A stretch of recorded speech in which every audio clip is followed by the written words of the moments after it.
I want to talk to you about something very important, about the school.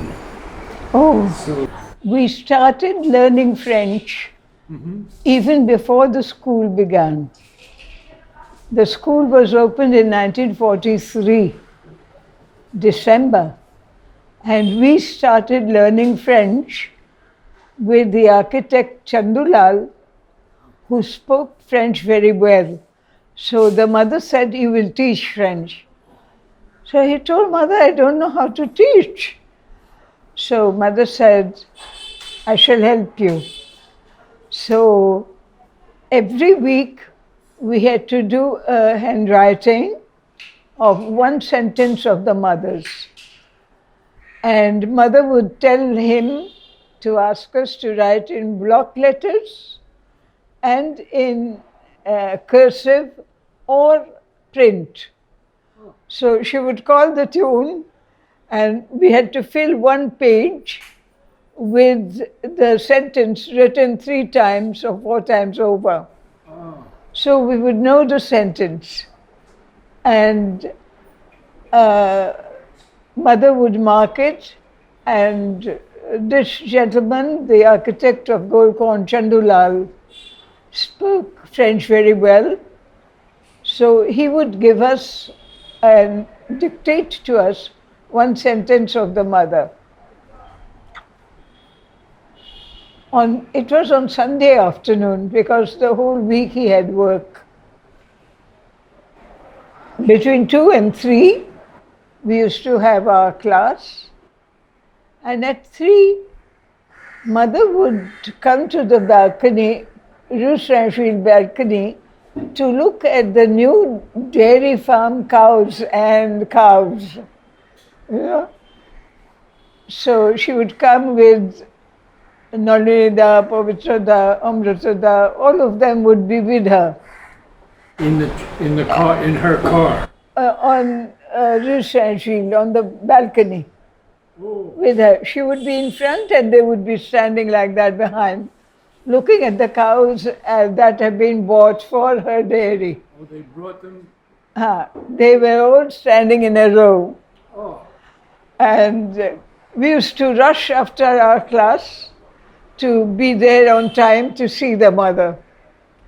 Then one day, I had a peculiar idea. I told the teacher, Chandulalji, why can't we say this sentence to the mother from the street? He was shocked. He said, I will find out.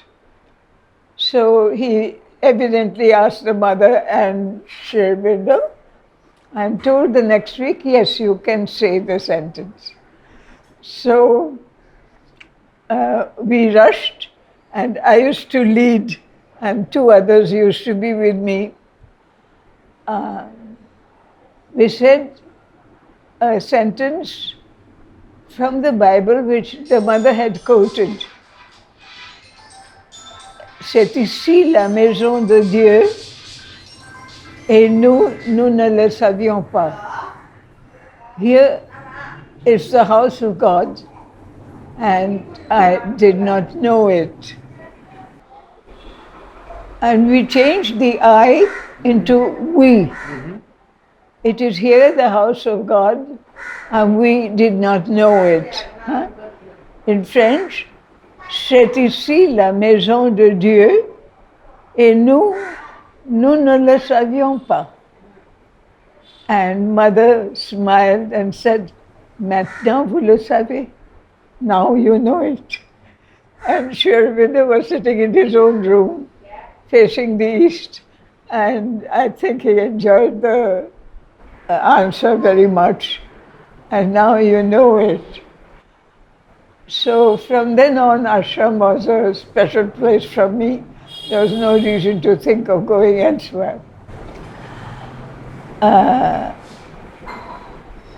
well, I wanted to ask you about something that was controversial, and that was the free progress system. Oh, Could you speak acha. on that a little bit? That came about quite a few years later. And it was called free progress classes because of free progress system, because the teacher guided classes where the teacher spoke and explained things on his or her own were reduced to one per subject, 1 hour per subject or something like that.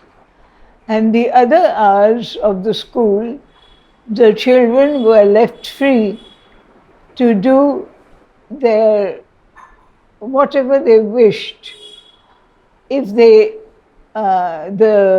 wanted, they would do their assignments, and the teachers were in front, so any difficulty the teacher would explain. So it became an individual lesson also. That is why free progress class. Each one was free to do what he or she wanted, and the teacher helped each one according to the mistake or according to the quality of the work submitted. But I had heard that there were a number of teachers against this free progress. Yes, because it reduced their communication time to a very short hour, where they used to hold the classes 4 times a week. They had only 1 hour a week. So the chapters covered, or chapters to be covered, it was very difficult within 1 hour. But then the free progress system asks the students to read the text themselves and ask the questions to the teacher. So different people and different students, girls or boys, had different type of questions to ask. And it became an individual work automatically. If I asked the question on an adjective, why is this adjective in this plural? Then the teacher would explain that in French, if the noun is in the plural, the adjective had to be in the plural. But another student didn't have that question, it didn't rise. So it became individual guiding for the assignments, and that made the work done more thorough. Was the free progress system Mother's idea? I am not very sure. I'm not very sure. I think it was Pavitrada who was head of the school, and Kiri Joshi was registrar of the school, and the chemistry department was under someone who we call Joshi Bhai, and all three were very important people because they knew all about their subjects and they could help us. But the individual classes idea, I think, was originally Pavitra's idea, not Mother's exactly, but Mother approved of it wholeheartedly because it gave the individual child the chance to know himself or herself more deeply. And it was very interesting because that was the question I wanted to ask, and not the other one. But I wanted to know the detail, and I was a little hesitant to ask it in front of a group of classes. Whereas when I am being looked after individually, I would naturally ask the question. That's how free progress system came about. Thank you. Now, I have, But we used to call it teacher-guided classes and student-oriented classes. That's how we termed them. now I brought a number of poems, sonnets, but I thought maybe I could leave you with some that you could read, and then we can read some now, and then perhaps I'll leave some with you to look at. This is again a sonnet, and the title is The Unseen Infinite.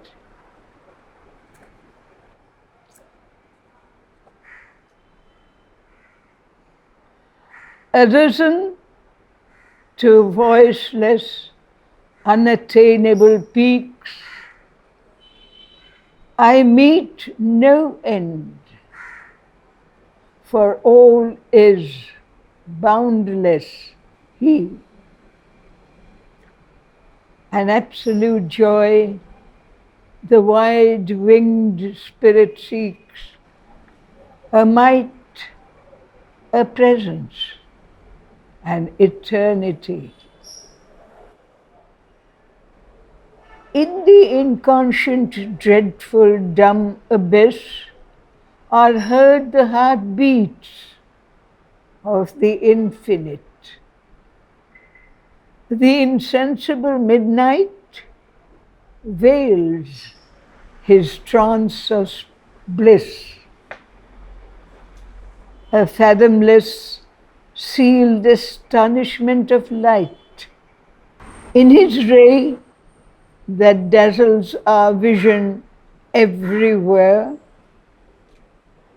our half-closed eyes seek fragments of the One.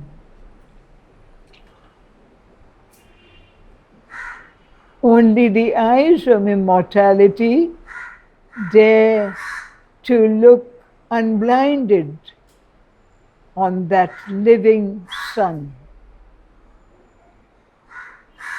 Yet are our souls, the immortals' selves within, comrades and powers, and children of the unseen. Sri Aurobindo has nothing negative to say about the inconscient or about the abyss. About the inconscient and the abyss, Mother has said in one of her 1st January messages that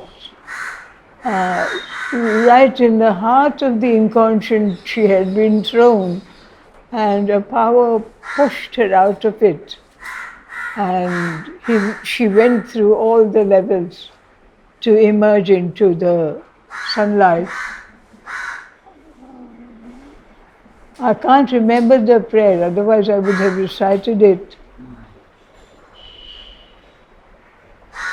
I had the annual prayers somewhere around. It starts tout au fond de l'inconscient, la plus noire, la plus rigide, or something like that. Or at the very heart of the inconscient, bottom of the inconscient. Yes, yes. I struck upon an almighty spring that cast me forthwith into some luminous vast, vibrating with the seeds of a new world. I'm close, but not exactly. We can read it another day, one day. It would be wonderful to read that, yes. It is, I don't know if I should confess, Sri Aurobindo had praised me a great deal because one day during my sleep, my inner body was thrown into the inconscient. And Sri Aurobindo said, without any prompting, she remembered this prayer of mother's there. So I could climb up. I have done a painting where the figure is climbing up, and at one point it is orange, at one point it is light cream, and so on. You know, the color of the figure changes as it rises from the inconscient up to the... I'll find out if I have that painting, I'll be able to speak on it. Do you remember your experience when you were thrown down? Yeah, I remembered Mother's prayer, Tout au fond de l'inconscient, and Sri Aurobindo asked me to paint it as I had seen. And what I had seen were like projecting all along the wall, were like projecting brickwork, or as thick as a brick, you know, thin brick, like that, all along the walls, all along the walls. And you may say one line, and then in between, and then another line, then in between, something like that. I have painted it, and there were like not exactly arrowhead, but flat arrowheads projecting all along the wall. You were not afraid? I was not afraid. I was sleeping here, and it was my outside body. And Sri Aurobindo told somebody that without prompting, she remembered Mother's prayer. And I think through that I could climb out of it. It was quite an experience.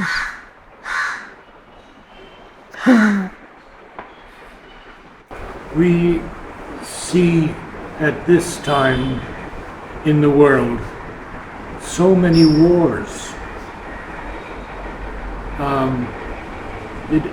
And also these powers with nuclear arsenals, nuclear bombs. But Mother said there would be no seventh pralaya. She said the world would not be destroyed this time. What do you feel about these wars that are going on? We talked about Israel a little bit, but yes, there's also the Soviet Union and... I was looking into the TV and I was very astonished because Moses had announced the land of the blessed, Israel, of the chosen ones. Yes. And to destroy Israel is a very strange attitude. And it is a short strip of land, and what is there to protect it? Try to include it in your own if you want, but why destroy it? I can't understand that attitude. It seems very wayward, as if done with the intention of doing something wrong, something different from expected of a human being. I can't understand. Yesterday itself I was saying, the land of the blessed, the chosen land, all that we have heard. Why has it gone to naught? Why should they want to destroy anything? Is it because they want it included in their territory? Then there are other ways of including in the territory. I don't know much about the Middle East, except that once upon a time, Mother had sent me to Delhi for simultaneous translation from French to English, English to French, for an international conference that was held by one of our family members. And so he wanted me to be there, knowing that I knew French quite well. So I was there for this simultaneous translation and simultaneous. Translation. Simultaneous. Simultaneous means Yes, I know. if you are speaking into the microphone, I have got earphones and I'm speaking into the microphone in the other language. It was very, very strange at first that you were hearing English and you were speaking in French. Usually we hear what we are saying. That's how we do the sentence justice. No, you had to have the right intonation in the other language when you are hearing in English. It was a very strange experience. I tried to convey it here because here we have a special grant from the government for our ashram school because we teach so many Indian languages. And all the Indian languages have English papers also. So my ambition was to have a simultaneous translation, not with earphones, but there's another type where the speaker has spoken a paragraph, about a paragraph, 3 or 4 points, and the translator gives the 3 or 4 points. Otherwise, he notes down, and at the end of the speech, he summarizes the speech in the other language. That also is there. But somehow people in the school didn't think that I knew anything, or that I planned to make of our school a center of another type. So they didn't allow me to take over the what we call the language lab, the translation side. Anyway, it was like that. And much later, quite recently, I was told, yes, you can take the translation room. And on the top is written translation. So I said, devote the whole area of near the lotus pond, northern side, opposite the ashram, that area, ground floor, for translation. And in the special office, we shall have Mother's handwriting. Mother used to translate Sri Aurobindo's works for the bulletin, and we used to call it her translation class. We were all students who used to write as if to her dictation, because she would look and she would say aloud the sentence in French. So we would write, and as she would also write. So it was decided that the mother wanted suprarational good and suprarational beauty from the human cycle to be known to all ashramites. So she got the ashram press to print many, many copies. I think they did 500 or 1,000 copies. And Mother herself distributed these 2 chapters to everyone who was present in the playground at that time.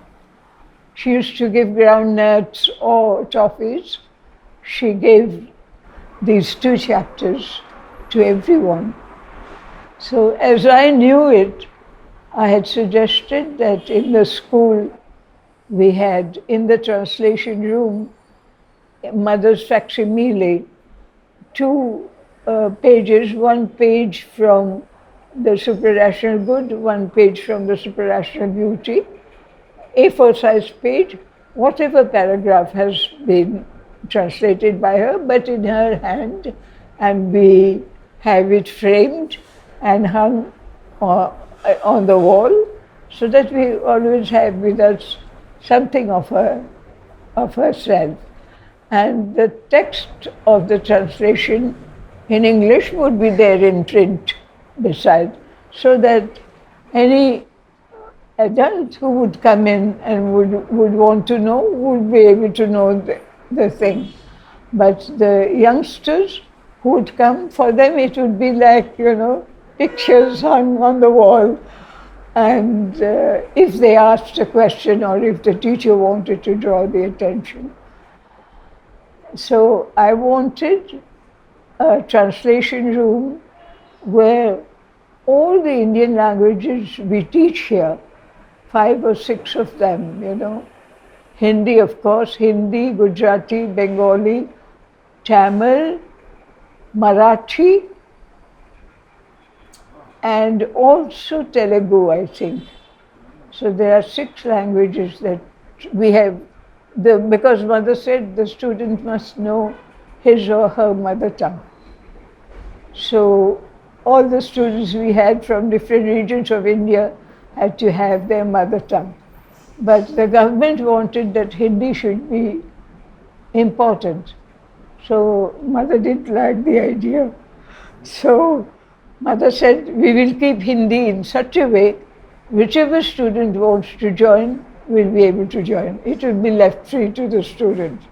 But it will be a common hour where all the Indian language students and foreigners could learn Hindi. So she made that difference. And was this done according to your, was it done in the language lab? Did you finally succeed? I don't know what is being done now. Oh. There is a place we call the language lab, which somebody else took charge of. But when she left the place for about 3 months or so, I had said, may I look after? And I thought of introducing this, but I didn't get the chance at all. Even now, if they want, they can do that. It will be very interesting. And they can do it live for the student, whichever we have. I don't know what this school is doing or what is the position of the school. I have no idea.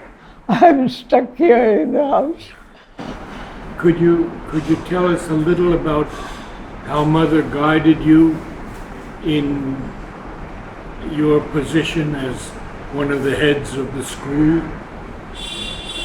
Yes, Mother wanted a regular report of what was going on. Over and above that, I had asked her a question because in French literature is often used in a pejorative way. It's all literature. So Mother used it often in the pejorative way. So one morning I asked Mother, you always say de la literature. We don't have to teach literature to the students. Mother said, no, on the contrary. How will a student learn a language if he or she does not read good texts written by great authors? So you have to make selections. And only after the age of 14, if a child wants to know more about the language, then no nonsense about it. You speak about the origin of the language.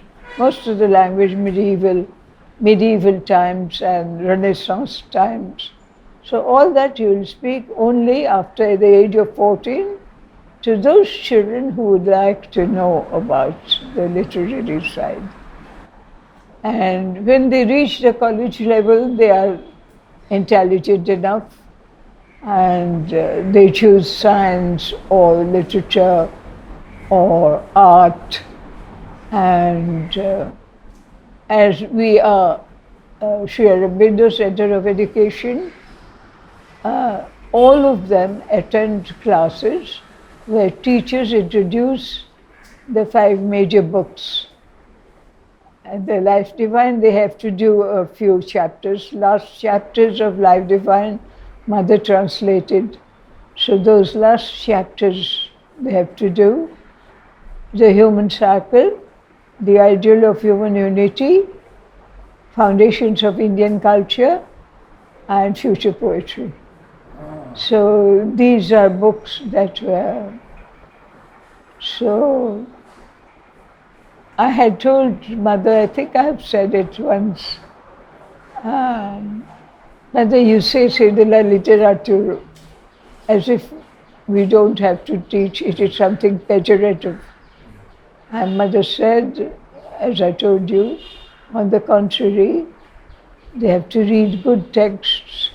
So Tanmay, Padma and I chose texts from different authors, just 2, 3, 4 paragraphs, short texts, and I classified them. I classified them in 14 or 18 sections. I've asked for the booklets, but they have not yet given me. It was ready long back. I ought to have had a copy, but they were somehow it didn't come to me. They were, I think, 18 sections, and one section, last but one section, was dedicated only to Sri Aurobindo, because there are authors in French, Gabriel Germain, for example, who had written a wonderful passage on Sri Aurobindo on his birth anniversary day, a year, 1972. And there were others who spoke in such a way it is very close to what Sri Aurobindo has said, and it was Tayyar de Chardin. So there were authors whose thoughts were very close to what Sri Aurobindo had said. That's why we kept them along with the text from Sri Aurobindo, which would correspond to that. So we had done a very good job. I don't have the booklets. They had made booklets for the children. Could you speak of any other authors that you chose? It's very interesting to me that you said Teilhard de Chardin. You chose some from him? From Teilhard de Chardin, yes. We had chosen something. I don't remember the text now. Any other authors? Yes, Anatole France we had done. Anatole France. Saint-Exupéry, naturally. Saint-Exupéry. We had also done, Saint-Exupéry was a pilot. Yes. During World War II.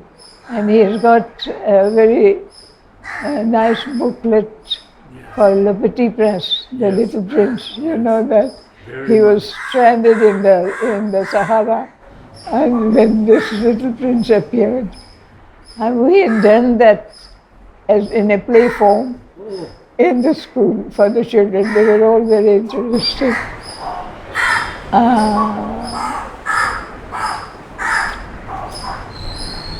We had done Anatole France. We had certainly done Victor Hugo, because Sri Aurobindo says both Bengali and French are languages of prose, but meant for prose writing, very clear and very precise.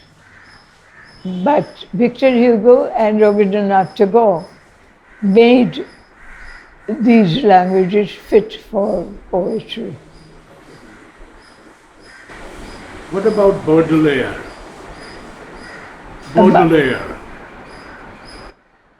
Baudelaire, yes, naturally. Yes. Baudelaire was always considered to be a very special poet, because the whole trend of the 19th century goes to oneself. as if you were allowed to speak of yourself in a poetic or literary way. Before that, it was not allowed in the literary circle. So it is called the Romantic Age, but it has nothing to do with romance. It is a return to the individual, that the individual poet could write about himself in his poem, about his own experience. So Baudelaire brings about a touch of another world in that person, I think. So Victor Hugo himself calls Baudelaire un frisson nouveau, a new tremor in the world of poetry. So Baudelaire, who connects another world to this world, was a very important poet for us, and all our teachers gave quite a lot of importance to him.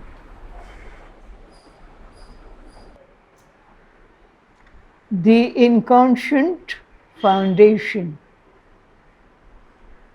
My mind beholds its veiled subconscious base. All the dead, obstinate symbols of the past, the hereditary molds, the stamps of race are upheld to sight. The old imprints effaced.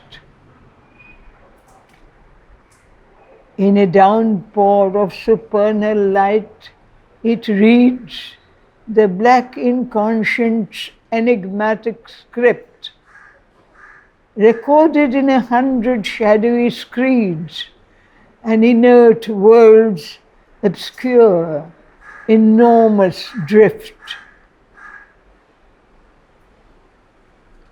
All flames is torn and burned and cast away. There slept the tables of the ignorance. There the dumb dragon edicts of her sway, the scriptures of necessity and chance. Pure is the huge foundation left, and nude, a boundless mirror of God's infinitude. What are these scriptures of necessity and chance? Because necessity and chance are the two aspects of action in the world. We do what we feel is necessary, and then we have to meet with chance interferences, or quite by chance a good luck and a good moment. That is why necessity and chance are the two aspects of action in the world, I think, which come in the way of the action in the world. Individuals' way of action in the world, chance and necessity. The iron dictators. I looked for thee alone, but met my glance the iron dreadful foe, who rule our breath, masters of falsehood, kings of ignorance, high sovereign lords of suffering and death. Whence came these formidable autarkies? From what inconscient blind infinity cold propagandists of a million lies, dictators of a world of agony? Or was it thou who borest the fourfold mask, enveloping thy timeless heart in time? Thou hast bound the spirit to its cosmic task, to find thee veiled in this tremendous mime. Thou, only thou, canst raise the invincible siege. O light, O deathless joy, O rapturous peace. May I ask you if Mother spoke to you about these asuras who came? Not really in detail, but she spoke of the resistance in a human being to the action of her power and light as influence of the Asuric powers. That man was receptive to different things without knowing what he is opening himself to. And these powers are very close to his difficulties and his life in the everyday work and everyday action that he comes across. Suffering and death. Ignorance, he doesn't know that he's ignorant in some ways. He just does the thing. And then with Mother's force, we come to know that that was not quite the right thing to do. It is in our ignorance we thought it was right. So we did it. There are things like that in a general way. Falsehood, there was no question. Knowingly to do something that is wrong. That in the ashram, it did not exist as such. If there was a tendency, then the sadhak or the lady sadhak, sadhika, spoke to Mother about it, and Mother acted individually on them for the difficulties. And Sri Aurobindo worked through the Mother, and Mother, even after Sri Aurobindo left his body, within a year, Mother announced that Sri Aurobindo was there, present very strongly, acting through her and acting on the world at large and the country as a whole. And ourselves, naturally. Some ashramites believe that when they put Mother in the samadhi, that she was not dead. And they hold very strongly to that. Mother is alive. Only the body was put in the samadhi. No, it's not quite to be seen quite that way.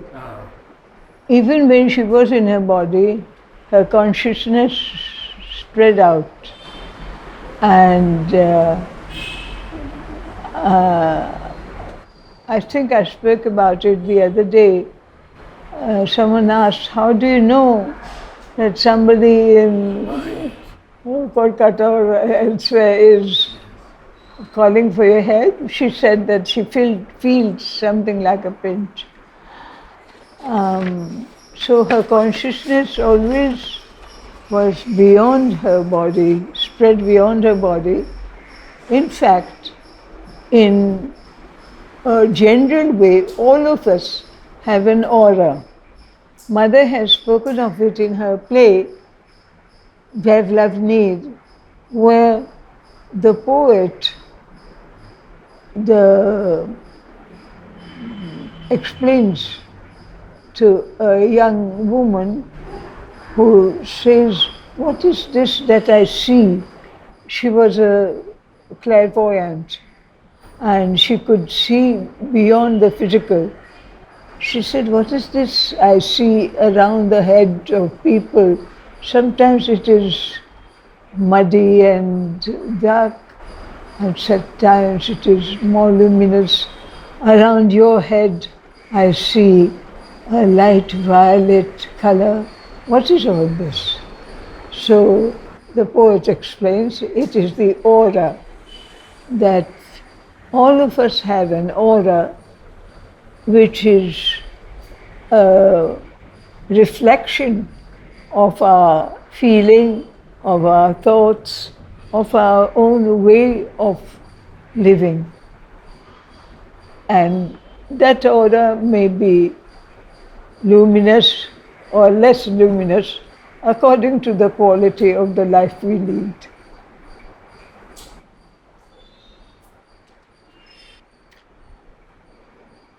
Omnipresence. He is in me, round me, facing everywhere. Self-walled in ego to exclude his right, I stand upon its boundaries and stare into the frontiers of the infinite. Each finite thing I see is a facade. From its windows looks at me the illimitable. In vain was my prison of separate body made.